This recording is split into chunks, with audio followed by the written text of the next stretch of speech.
Agostinho. Bispo. Fez bom uso de minhas palavras em sua retórica contra mim na corte.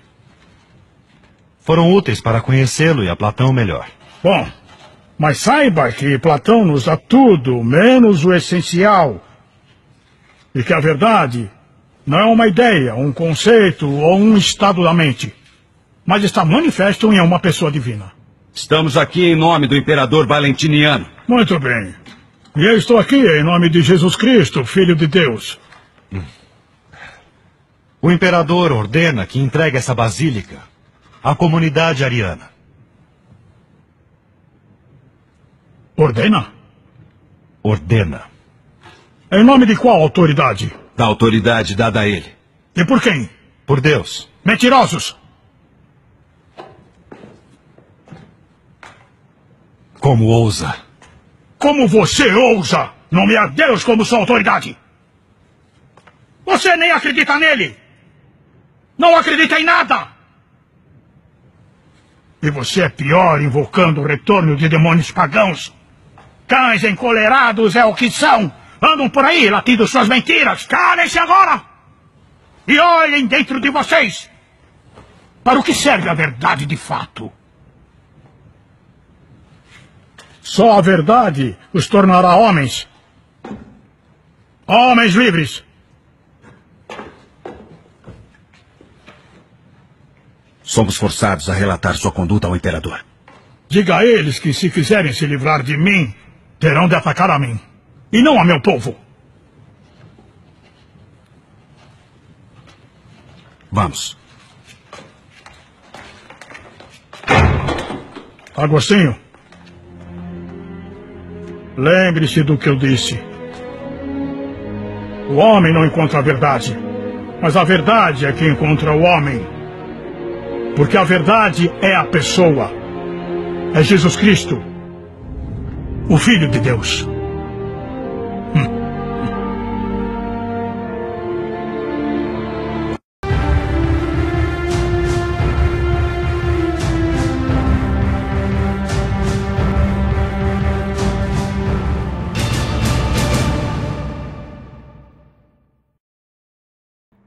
Saudações cristãs a todos aqueles que visitam este canal. Meu nome é Marcos Lopes, seja bem-vindo ao canal Resistência Apologética.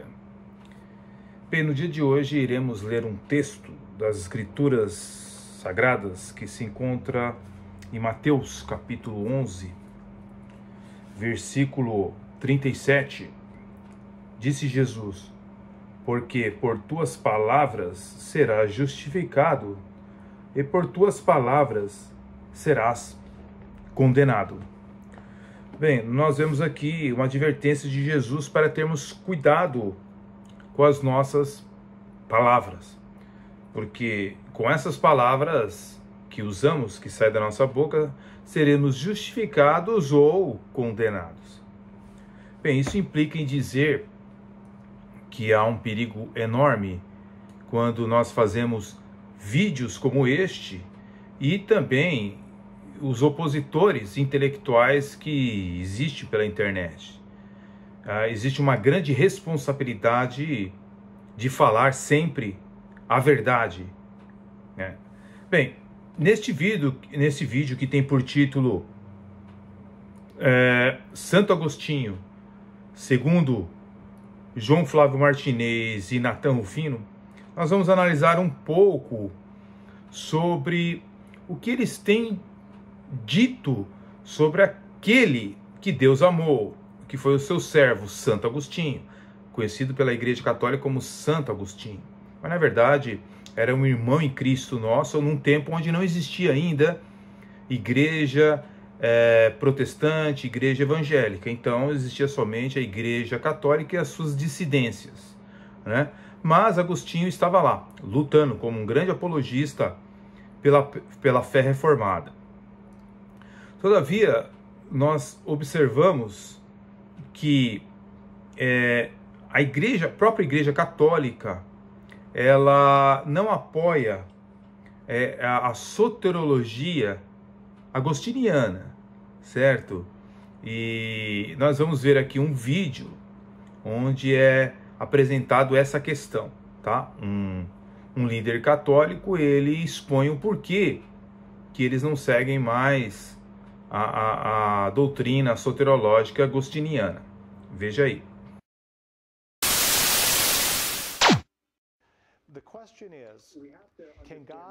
Temos que entender que a graça é poderosa o suficiente para nos transformar. A questão é, a graça de Deus pode ser resistida? E Agostinho diz, a graça de Deus é poderosa, se a graça de Deus é soberana, ela deve ser irresistível, o que significa que Deus escolhe dar graça a algumas pessoas para que elas possam ser salvas e não escolhe outras. Agora, Agostinho, para seu crédito, e diz que Deus deseja positivamente e destina alguém em particular ao inferno, o que seria conhecido como dupla predestinação. Em vez disso, ele basicamente diz que Deus destinou alguns que não são parte da humanidade perdida, ele destinou alguns para a salvação eterna, e outros ele deixou por sua conta própria, o que significa que ele deixa para a perda do paraíso de Adão e Eva. Então, este é o problema. Algumas pessoas vão descobrir que isso é debatido por um tempo, essa questão da irresistibilidade da graça, mas eu só quero entender que Agostinho, aqui, materialmente, está errado. Ele não é um ex-herege, ele não tem a intenção de forma alguma ir contra os ensinamentos da igreja, mas ele está esquecendo, logo aqui, mais tarde ele se tornará mais claro, e ele basicamente diz que Deus é onipotente e Deus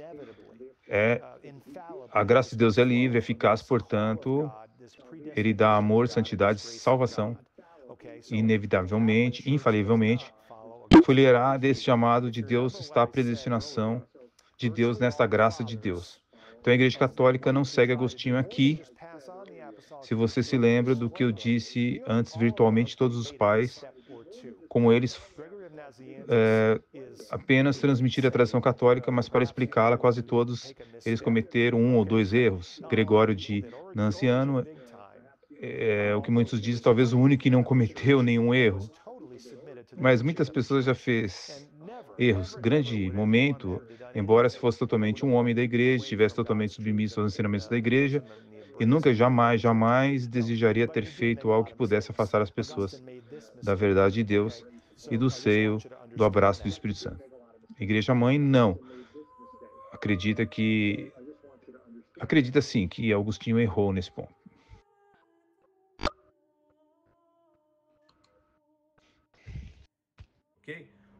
Bem, senhoras e senhores, nós podemos ver então um líder católico dizendo porque, do ponto de vista deles, Agostinho de Hipona estava errado concernente à soterologia. Agora, o motivo da Igreja Católica ter uma grande consideração por Santo Agostinho é que ele foi um doutor da Igreja Católica.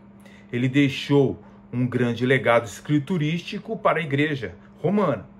Naquele tempo não existiam igrejas protestantes, evidentemente, somente a Igreja Católica e as seitas pseudo-cristãs da sua época, como donatistas, gnósticos, maniqueus, etc. Agostinho, quando se converteu à fé cristã, realmente procurou andar com Jesus Cristo e podemos afirmar que ele foi realmente um servo de Deus. E depois que ele foi consagrado a pastor de ovelhas, ele procurou realmente cuidar dessas ovelhas depois que ele foi consagrado a bispo, tá bom? Mas o fato da Igreja Católica não mais concordar com Santo Agostinho sobre a questão da predestinação foi devido à aprovação que a Igreja Católica fez do semi-pelagianismo através dos seus concílios e sínodos, ok? O semi-pelagianismo é mais atraente aos ouvidos mais sensíveis, e também apela para a razão humana. Então, é evidente que não concordem com Santo Agostinho, assim como a Igreja Católica, evidentemente, não concordou com um dos seguidores de Agostinho, que era Martinho Lutero, evidentemente, em sua soterologia. Mas não é só a Igreja Católica que não concorda com Santo Agostinho. Os luteranos também não concordam com Agostinho na soterologia, e sendo assim, não poderiam continuar concordando com o próprio Lutero, né? Mas não é somente essas instituições que não concordam com Agostinho. O mundo evangélico de hoje, em sua grande maioria, não concorda com Agostinho, né? E muitos tentam defamá-lo mais do que qualquer seita nos nossos dias. A Igreja Católica abandonou Santo Agostinho na sua teologia para ficar com Tomás de Aquino, ok? Afinal, o principal teólogo da Idade Média acreditava em uma salvação que começava com a graça de Deus e depois incorporava a cooperação humana com Deus ao longo do processo, ok? Ou seja, Tomás de Aquino começava com uma visão agostiniana, certo?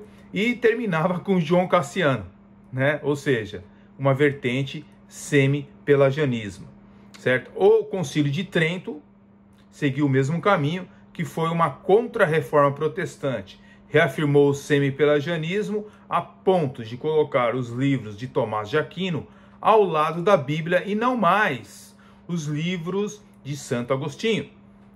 João Calvino, que viveu no tempo do Concílio de Trento, Concílio Católico, ele reafirmou os equívocos das doutrinas equivocadas da Igreja Católica Romana, com seu semi-pelagianismo, que era uma realidade que continuava na Igreja Católica. Mas João Calvino escreveu um livro sobre este concílio, refutando as ideias romanas do seu sinergismo. Acontece que é por isso que em nossos dias, né, alguns apologistas arminianos, como João Flávio Martinez, atual presidente do CACP neste ano de 2025, e o seu amigo, seguidor do falecido e herético Kennedy Reagan, ou seja, Nathan Rufino, que é seguidor de Kennedy Reagan, procuram a todo custo manchar o nome dos homens de Deus como Agostinho de Hipona, Lutero e Calvino e outros que são monergistas, por simplesmente não aceitarem o que a Bíblia propõe sobre a eleição e no que tange a salvação do homem. Agostinho não é mais importante, senhores, do que a Bíblia. Lutero não é mais importante do que a Bíblia. Calvino não é mais importante do que a Bíblia. Lutero não é mais importante que a Bíblia. Todos eles descobriram o que pessoas lá no passado descobriram, né? Como os valdenses e tantos outros homens de Deus descobriram que a salvação era monergística. Os pré-reformadores também, antes dos reformadores, descobriram, né, de que o monergismo era realmente a salvação de Deus, ok? Os homens não encontram a verdade, mas a verdade que encontra o homem, conforme nós vimos no início desse vídeo, uma cena do filme sobre Agostinho. A verdade é o Senhor Jesus Cristo, e nenhum homem pode ir a Jesus Cristo se Deus não chamar primeiro, conforme as Escrituras. Não é calvinismo, é as Escrituras. João 6:44.